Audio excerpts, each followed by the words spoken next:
Hello everybody and welcome to Letterbox Book Club. My name is Claire. And my name's Mackenzie. And today we are discussing Archer's Voice by Mia Sheridan. I'm very excited, and I will start us off with the blurb. I wanted to lose myself in the small town of Pelion, Maine, to forget everything I had left behind. The sound of rain, the blood, the coldness of a gun against my skin. For 6 months, each breath has been a reminder that I survived and my dad didn't.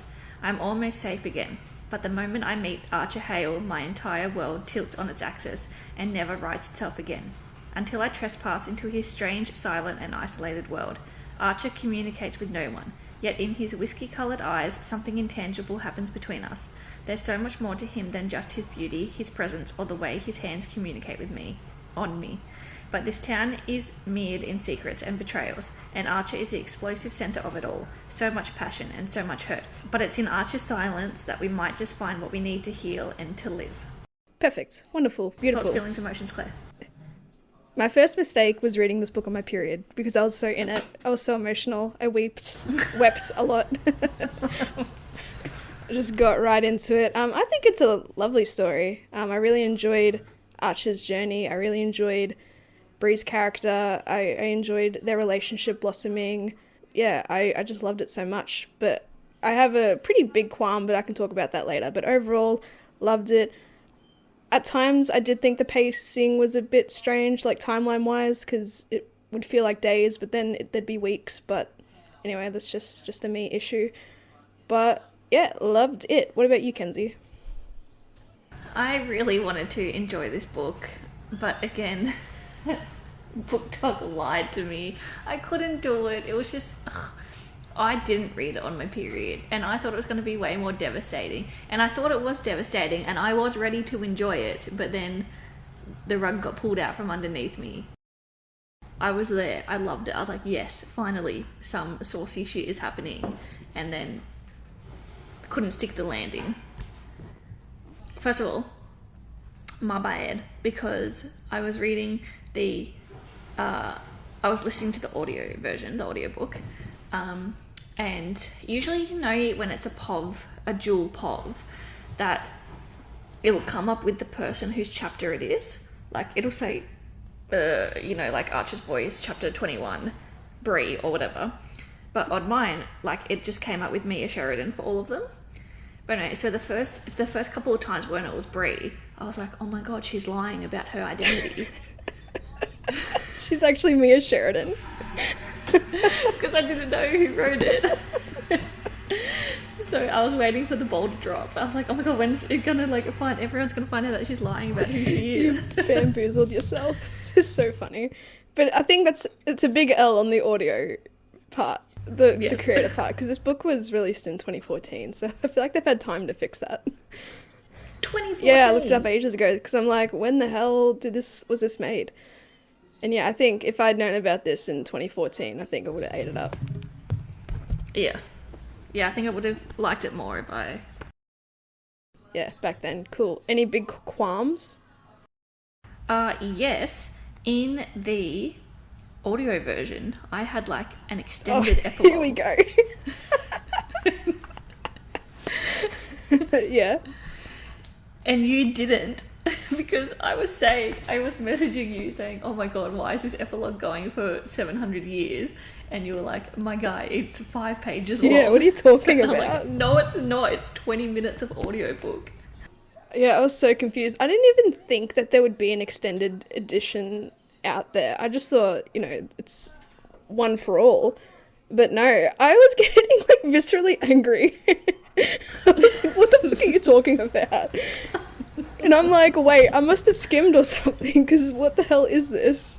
Yeah, you were like, I really skimmed the epilogue. And I was like, I don't think you can skim, like, this much. Yeah, and then we're in a bookstore and we saw, like, the actual physical cover.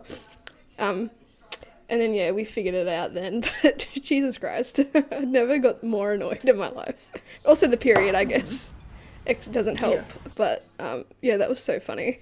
Because you were saying things about, what was it? What did they... Home birth. Yeah, home birth. And I'm like, what? I got none of that. What are you talking about? I'm so confused. But no, that was funny. Yes, update your fucking Kindle editions, please. I guess is the lesson we learn here. Yes. So funny. Any other qualms? Archer as a whole. Oh my god. Alright. Explain. Ugh, I don't know, like, I was so torn between, like, is this representation or is this just, like, infantilizing an adult man for, like, sexual gratification? Take a shot every time I'm saying a fancy word right now. I don't know, it was like the reverse savior complex. Like, Bree is like, I'm going to teach you all about the world, and like, ooh, now that I know that it's 2014, it's making a lot of sense, because it's giving like, ooh, I'm the only one who can understand you, and like, I see your soul, not just like who you are as a person, like intrinsic, like I see you on an intrinsic level, because trauma and sign language. Because it's like, he could have just been writing the whole time, like he could have been talking to people. I mean, I think the people wrote him off. And if they treat him as a... I know that they also, like, didn't try to get to know him, but, like, he could have written down, like, I'm not disabled, because everyone just assumed he had a brain injury. And then also, if he had a brain injury, how come no one was out there trying to fucking help him and only realised, oh shit, maybe we should have checked in on him when the pretty hot girl comes into town and starts being friends with him? Yeah, I don't know, he just truly faded into the background.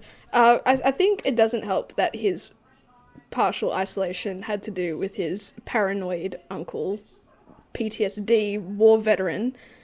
Yeah, I think it doesn't help. And yeah, I think after... Yeah, he just fades into the background. I don't think he was... Also, why did we have to have the flashback of him, like, having a wank at 14? Or, like, discovering, like, what his willy is?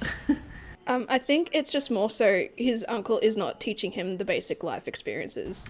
I know, but, like, that could have been... Because it was an adult conversation with Bree and Archer. It could have been an adult conversation without necessarily showing... a minor, like having sexual thoughts and stuff. Sure. Fair point. I will beat this book into the ground, Claire. Mackenzie, no, don't do it, please. You don't understand how much I wept. I wept so much. That's okay. I haven't wept in a book in a long time. Me neither. Maybe I should read Manacled again. Just to feel something. Just to feel, I need to feel something.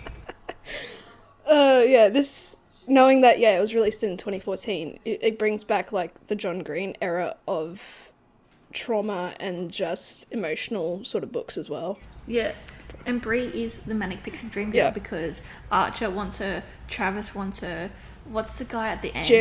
Jordan. No. Is it Jordan? Jordan said he was, in love with her. One of our old friends. Okay, oh yeah, Jordan, yeah, but then the guy at the end, Gage or whatever his name was. Gage? At the New Year's party. What? Wait, what New Year's party? Is this a part of the extended epilogue? Am I dumb? When Archer comes back, Bree's at the... Oh, that guy, yeah. The rich guy. Yeah, I get it. Yeah. No, yeah, I understand now. Sorry. I'm gonna find his name, hang on. I don't think I wrote it down. Gage Buchanan. Oh, I was rooting for Gage Buchanan. We were all rooting for you! I would have been more shocked and happily shocked if it was a situation where they both just walked away from each other. I would have been happy. Yeah, and she ended up with the hot rich guy. All in a day's work. Just going back to your analysis on infantilizing Archer in a way, I feel like he was not really infantilized at all. He was a pretty self-sufficient guy who used the tools that were whatever available to him. I think Bree infantilized him. I don't think like it was inherently him as a character, and I think Bree did it. This is one of the 1 stars that I picked is I'll just bring it up now, but I'll say it again. Why did I have to read about her teaching him how to be a real person? Which I disagree with. Like, I feel like he was a valid, relatively normal person. It's just people treated him like a disabled hermit, and so he became that in a way. But I think because people treated him like that, she embodied some of that as well. Like, she took that on. She was like, oh, Bree Prescott has no haters. I'm dead. God damn. I love it. Yeah, I just thought it was quite, self-sufficient. He just lacked a lot of life experience, and like, being essentially isolated for much of your life, that will definitely affect your social development and everything. And then also the whole, when Travis took him to the strip club or whatever, and he's like, yeah, like, fuck this girl, because like that's what all the husbands are doing, like this is normal. And he's like, oh, like this is normal, like this is what they do. And it's like, okay, you might have missed out on a few things in life, but like, come now. It's like, use some critical thinking, please. Yeah. I never really trusted Travis at all. Though there were signs, I didn't think he was like an evil guy. He was just definitely an antagonist who just wanted to fuck the hot girl. The hot newcomer who's here relatively temporarily. A brand new bombshell has entered the villa. Exactly. A hot new bombshell. Yeah, everyone took a liking to Bree quite easily. Just with the family drama and just like the implication of like both their fathers are dead and everything. Like, it would have been like he's just being a prick to Archer just for everything, I guess. I feel like there was a lot going on in this book. There was a lot. I thought it was all well and good, but my biggest qualm was just the absolute villainous nature of Victoria. I know, for what reason? Like, I understand doing what you need to do to keep the family secrets, and which was eventually sabotaging Archer's, like, voice surgery or whatever. But then to go to the full extremist extent of setting Bree up to be in absolute danger from her old assailant. Attempted rapist. Yeah, like, I feel like that was a step too far, and I really did not appreciate that.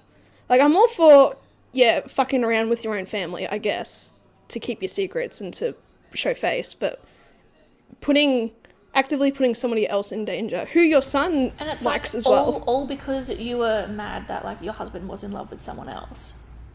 And he died anyway, so, like... Yeah. I just feel like that was just a step unbelievable to me, I guess. I didn't appreciate that at all. Though I did have the inclination that the assailant was going to, like, come back at some point. Like, I was waiting for the ball to drop. Every time she was in the diner or she was working, I'm like, all right, when's it going to happen? When are we going to get Robbery Gone Wrong 2.0 again? I agree. So, yeah, that was just my biggest qualm of all. It's just, Victoria's, evil personality. Yeah, all for why, really, at the end of the day. I don't know, again, like, I believe the robbery, like, I'm into the robbery or whatever, that, and her dad died, that's her trauma. It's like, why do we then need to add that extra layer onto it, like, of sexual assault? It's like, why can't she just be scared of storms because that's when it happened, like, the robbery and her father being murdered happened. Yeah, I did kind of feel a bit yucky when I was reading that part. I'm like, oh, do we really have to go there? Yeah, could she just not just have trauma of a robbery gone wrong? I don't know. I think, again, back in 2014, we like the broken heroines as well, you know. You are nothing you've not broken. Exactly. How much suffering can she take? And she'll come out a better and stronger person when she eventually overcomes it. How did you feel about the big twist of Connor being Archer's father? Oh, I called it straight away. Yeah. Like, I knew. Yeah. I really didn't think, like, it mattered. Like, yeah, no, I don't think so either. Like, the motivation for Marcus, is that the father's name? To, like, go on a bit of a drunken rampage and kill Connor, like, that could have easily just still been settled with the fact that his brother is in love with his wife. And it always has been. Yeah, and they're planning on running away. Yeah, like, that's just motivation enough. Adding that extra layer of, familial drama, I feel like it wasn't really necessary. But yeah, when I think Archer let it slip to Bree that, oh, my uncle shot me, that was, like, the real, like, key indicator. And it's like, all right, well, wouldn't he say his father or whatever? Yeah, and I was like, I bet it wasn't his uncle, like... Or, like, it's a big, huge miscommunication thing. Yeah, for sure, because throughout the book, we are flip-flopping sometimes between Archer as a 7-year-old and as, like, a 14-year-old, but primarily as a 7-year-old, because that's when his family were killed and everything, so it's a very important life event, and even a couple of chapters were leading up to that event as well. And I completely lost my train of thought. That's okay. Yep, I lost it. I don't know. God damn, it'll come back to me at some point. I need a fart. Just let it rip. It was a bit bubbly. Ew. I know that's how it feels sometimes, but saying it out loud just like icked me the fuck out. Do not say that again. Please. When it gets trapped in it, it goes through your fanny flaps. Oh no, thank you. It gets you.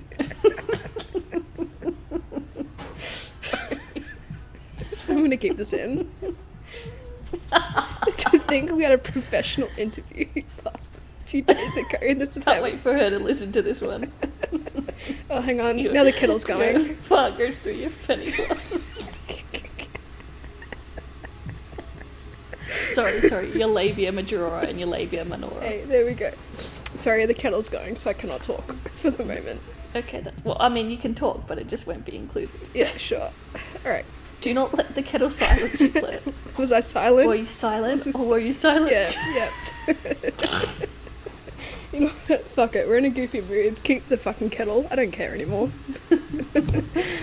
Oh my god. TikTok is back. It is back. That would have done numbers. Yeah, ultimately, I did enjoy the POV shifts from, when Archer was younger to now, because that obviously gives us great context into, the family drama and his life situation and what happened to him and the like.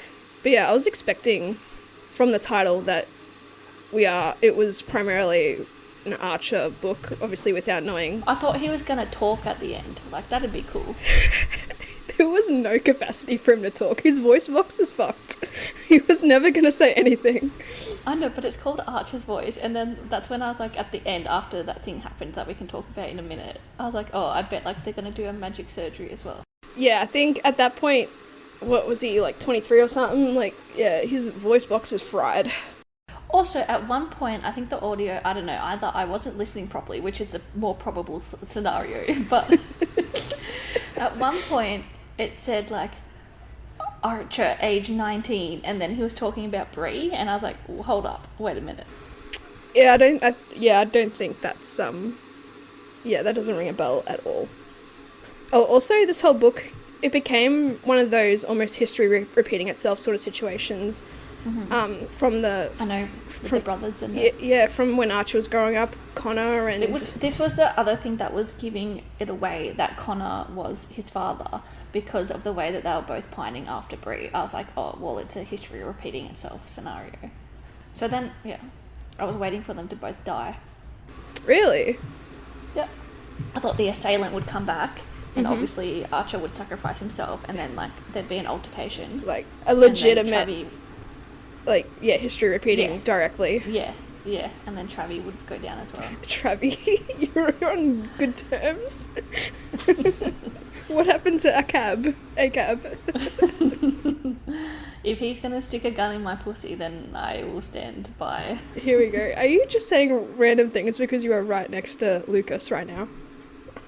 Are you being wacky just because of that?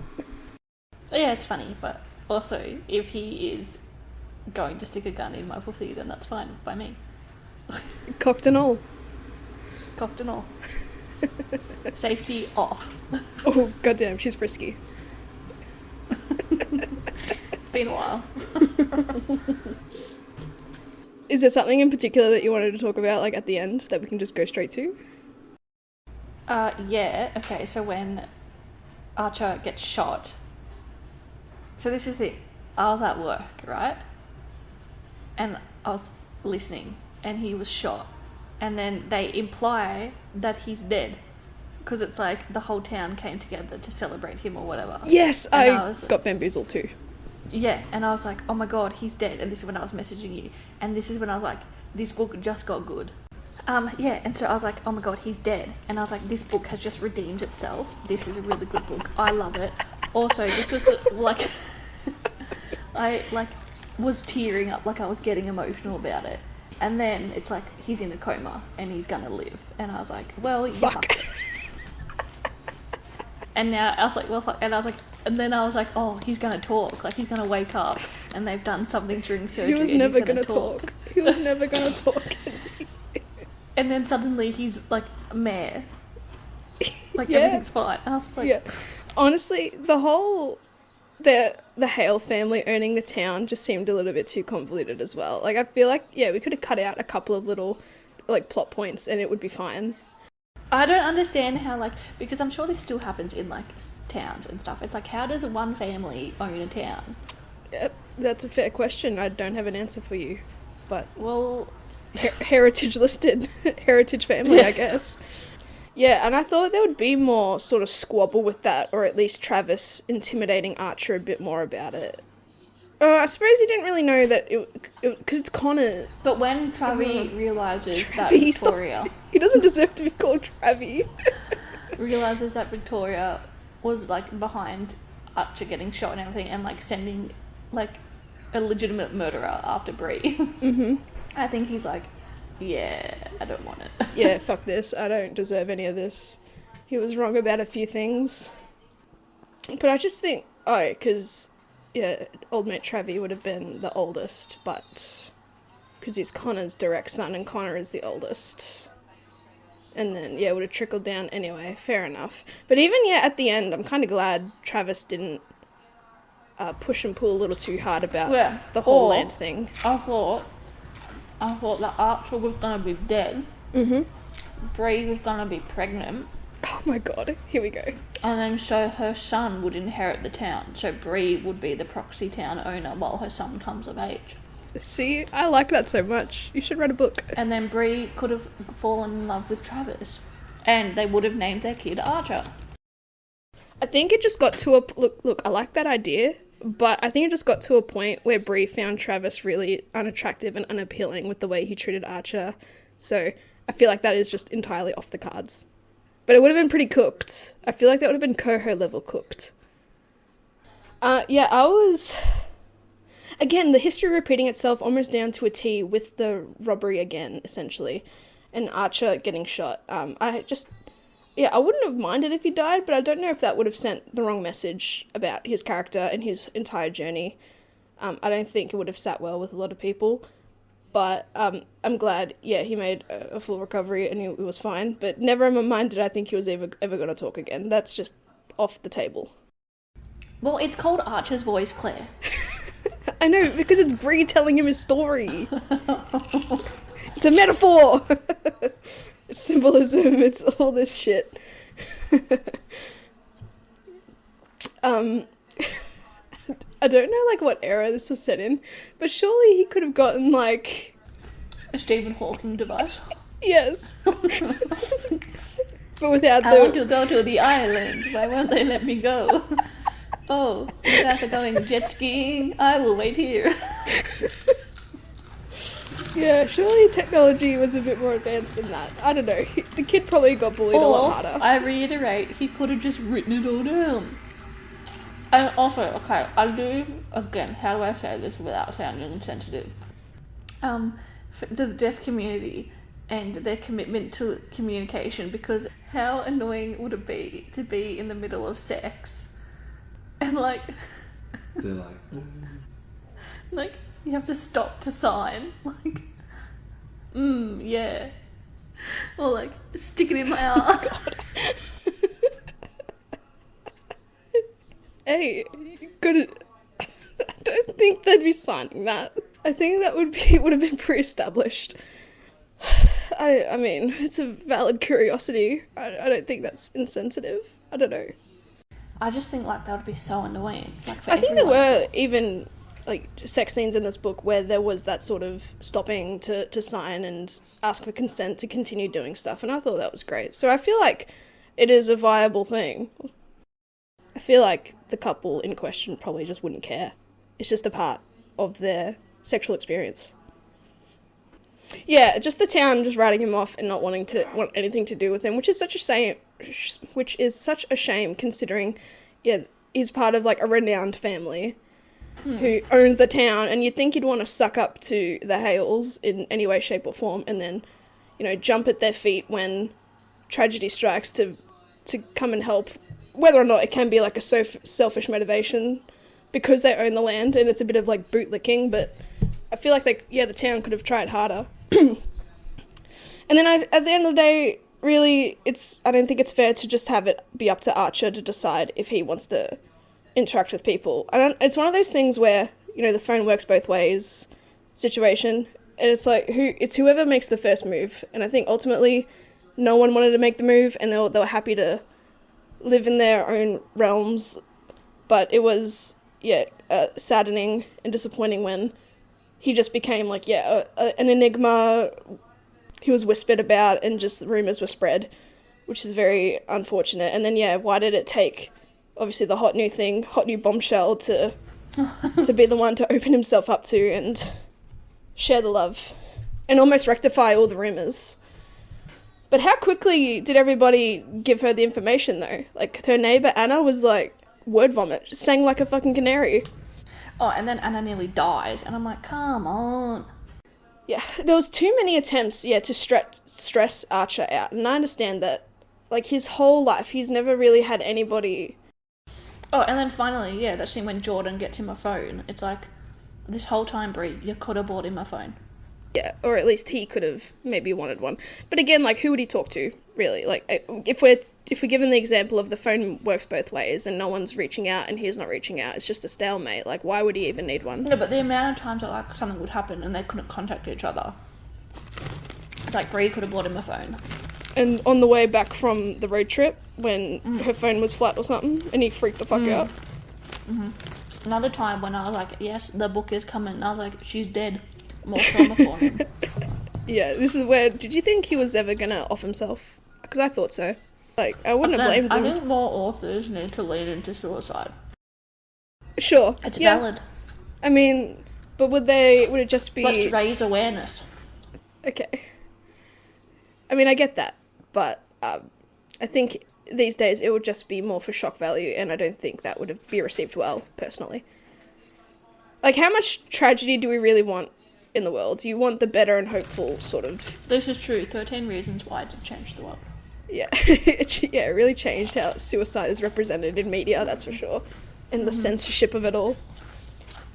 I'm pretty sure I saw the OG... Oh, yeah, same. Tape, yeah. And even... I don't know if they ended up censoring the sodomy in the second season. They did. I think I saw the OG as well of that, so yeah, that's where we stand. But I just think, for Archer, like, it doesn't really have many, obviously, strong friendships or relationships outside of Bree. It gets to a point where, if she goes, like, what happens to him? How does he react? Or if she's hurt in some way or killed in some way, like, how does that affect him? Yeah, and I think that it also just pushed his character to be able to do things for himself, because he doesn't want to rely on Bree's emotional support and just general support. And so I think that was greatly... how that was written and that journey was greatly pushed him to do other things. Because when he left, I assumed he would have left for, like, 8 months. But only 3 months, I feel like, doesn't seem like a long time, but that's just my opinion. I did appreciate that he left to go and figure out the world for himself. I really like that independence and him taking control of his own narrative. But it would have... I honestly, like... I wish he'd left for, like, a year. Yeah, I always thought it was going to be a bit longer, because I feel like, is 3 months really that long enough time? But I think there was also an issue of his, his insurance pay and inheritance payouts were getting a little bit on the low side, so, like, that would make more sense. But, and that's where I disagree with the whole, Bree taught him how to be a human or whatever. It's like, no, like, he just never had a lot of confidence. At that point in his life, had no interest in exploring the world. Like, he was just so happy in his little bubble. He did what he did to survive. He was quite content with living his own life in private and just maintaining his land. Yeah, I really appreciated his self-realization that he had to go on this little journey on his own. And I was a little bit bummed by Bree getting hurt by that, but I understand, because I think they just said I love you to each other, and then suddenly, alright, well, I gotta up and go now to find myself, to have this hot girl summer in Europe sort of vibes, hot Euro summer. But I feel like she could have... she has every right to be upset, but I feel like she could have been more on the understanding side. But I guess it's also his fault for not clarifying why he had to go. Oh, Jeffrey was the assailant's name. Oh. I almost didn't want to write it down, but because I just didn't really care. I'm just getting my stars while we're here. I also just hated the fact, as an extension of Victoria's villainous ways, is that she just outright blames Archer for the happenings and the tragedies of the family, of them dying and the like. It's just so much pressure to put on a kid. Yes. And just so much, hatred. And then, like, as soon as, like, they're dead or whatever, like, it's the scene of the crime, and she's like, this is your fault, on a 7-year-old. It's like, Listen, at that point, she may as well have just put him out of his misery, you know? Like, the kid's already partially dead. You just, like, good night. But that'd be too far. Too far. So, yeah, Archer has had a pretty rough life. Abusive household leads to, I guess, in a way, disability, because his voice box is ultimately destroyed from being shot. And, he's unable to speak, but he communicates in other ways, writing and sign language predominantly, which he self-taught, which is incredibly impressive. And then, just growing up essentially being ostracized and isolated from town, partially from his own doing, because, again, it's one of those instances where if people are going to treat you a certain way, even though it is not who you are, you may as well, entertain the idea anyway. Whatever you do isn't going to change their minds regardless, so you may as well keep to yourself. I really liked the scene where he shaved his beard. And I think that was a very key moment, because I think prior to that is when Bree revealed her entire backstory about the robbery and her dad dying and her almost rape and everything. And then the next morning, Archer shaves his beard, and it's like, because... Oh, did I write it down? It's like, I see you too or something. It's something really, really nice like that. And I started crying, of course, because it was just so lovely. And he also has, a notable scar along his throat, which also, wouldn't have be surprised. How do you get shot in the neck and not die? Luck. Look, very lucky. Marcus was a lousy shot because of his drunken state, I would say. And I just loved that, after confiding in one another about each other's situations, like, Bree woke up, because Bree would have nightmares, like, every morning on a routine schedule almost. And, like, when she woke up from staying at Archer's house, like, she felt free and everything, and I cried then as well, because it was just so nice. I just didn't appreciate the, when she fell into the trap, and then that almost created that PTSD sort of episode as well. I feel that maybe could have been done another way. I don't know, we could have had a saviour Archer in a different manner, but I don't know. She really became comfortable with going in and out of his property. Mm-hmm. Well, he left the gate open. Yeah, no, I loved that. Clue, the little detail, And I thought Travis was really going to try, but he was just being a dickhead and trying to drive a wedge between the two of them, because he was also attracted to Bree, and manipulating the whole, Bree kissed me, blah, blah, blah, so you can fuck this sex worker, as if that's of equal thing, trying to really manipulate his naivety and I guess ignorance of how the world works, and innocence in a way. And then I think it kept happening. I think there was something else. I don't know, I forget, but Travis, always ultimately trying to drive a wedge. I think he's trying to turn a new leaf when he gave him the application for his license. I thought, well, that's kind of nice. But then he's still a prick, because they still fought at the parade and everything, so can never truly trust Travis. And I thought Travis was going to have more of an outlandish reaction to the realization, or to the confirmation of Connor being Archer's father, and therefore Archer's his brother.